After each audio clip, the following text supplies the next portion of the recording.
Well, here we are, the blizzard of 2011, Rockford, Illinois, on February 2nd, I think. I don't know what the date is.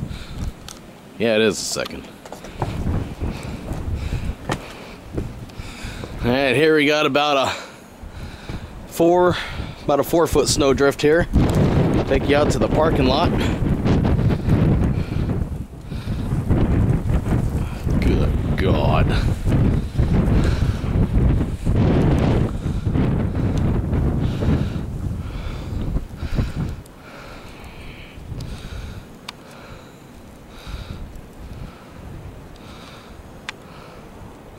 As you can see, that snowdrift is as tall as that Toyota.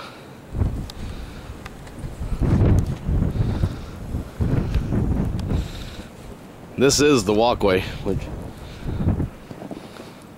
can't get to it.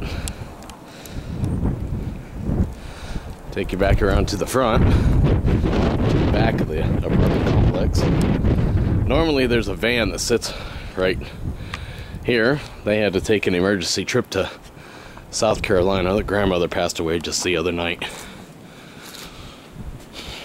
My wife is 4'9", and yeah, if she was standing there, you wouldn't see her.